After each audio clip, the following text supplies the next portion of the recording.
don't participate in your own oppression. Then we move on, I suppose, to another court case that happened. This one above in Dublin, I believe. It was a 52-year-old father who was caught growing 21 cannabis plants in his house. He said he was going to use them for making tea and cookies. So this individual was, and interestingly enough, he was a Dutch dad who was 52 years of age, and they say he was caught growing 16,000 euro worth of cannabis plants for use in tea and cookies, and that he had no idea of the seriousness of his actions. His name was Randolph Bruin, and he claimed that he had planted the seeds to see if they would grow. And George Jones accepted that Bruin was a decent man and a family man also. The judge ordered the defendant to donate €1,000 to the Laura Lynn Foundation, and he struck out the charges. I wonder, will the judge take into consideration, you know, I raised almost €1,000 for Laura Lynn Children's Foundation. Judge, can I grow 21 cannabis plants, please? Will you let me off, you know? But interestingly enough, I suppose, the individual got off with this. He paid the donation to the charity box and to the Laura Lynn Foundation. And you know, he had to admit possession of the cannabis and the cultivation also without a license. The Garda involved here, Thomas McDaniel, told the Blanchardstown District Court that he had obtained a search warrant and searched the defendant's home at Charnwood Green in Clonsilla. I wonder why he got a warrant here for this individual, like, because you know, you have to wonder. You know, I would wonder, was the individual actually growing it on his windowsill? He was maybe a bit naive to what he was actually doing, if he was honest in what he was saying. That, look, I actually didn't realise this was such a problem here. I thought I would have been able to grow a few plants at home myself for my own use. I didn't realise they were worth so much.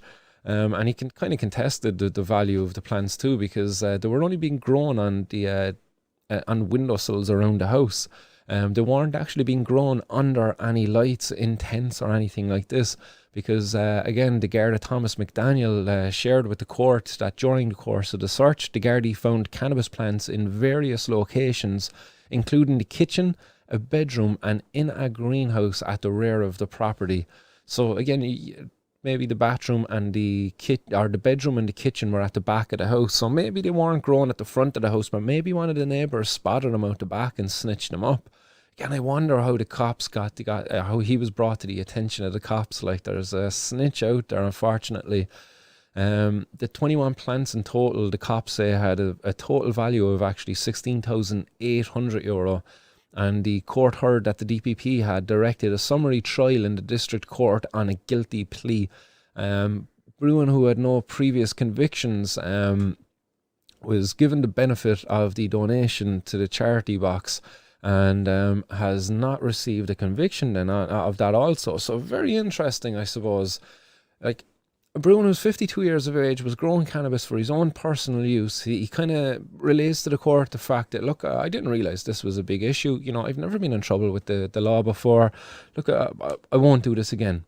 And he actually gets off with it, like €1,000. Okay, it's a significant amount of money.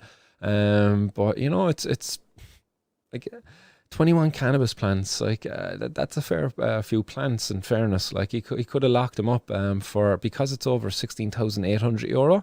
That's a minimum mandatory of 10 years, because over €13,000.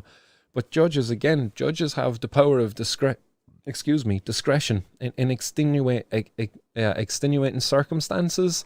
Basically, because the age of the man, he's trying to say, because of the man standing with the law, he's never been in trouble before.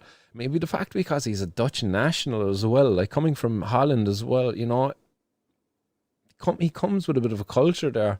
This was probably a normal thing for him when he was growing up over in Holland. So again, a very interesting one, really. 52 years of age and caught with 21 cannabis plants, and just got a donation to the charity box, albeit of €1,000, a large sum of money. But look, it's a small price to pay for freedom, I suppose, of some sense. Would you call it freedom? I wouldn't really call it freedom. Like, this individual is not allowed to grow cannabis plants for his own use. How free are you if that's the case, you know? Why would you want to pay €1,000 to go back into that society? If I can, it's an opportunity to say, hey, come here, this is bollocks, like, do you know what I mean? That those plants were for my own use. Like, I wasn't even going to, like, was he actually using them to get high, or was he actually looking for the nutritional benefits of consuming the plants?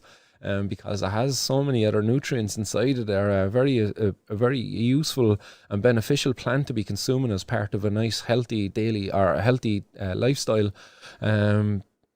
But look, interestingly enough, anyway, the man's after getting off with it, so I'm sure he's happy with that. I'm sure he's happy just to hand over the £1,000 and just going back to living his life, although be it, you know, free of growing cannabis. But sure, I'm sure he has connections over in Holland who he can go back to, or get who might post him over a few bits and pieces. But interestingly enough, I suppose, looking at the age of the individual here too as well, he's 52, he's an aging man going into the later years of life now. Cannabis is incredibly beneficial for that, and that's been shown time and time again, especially in places in America where cannabis is legal.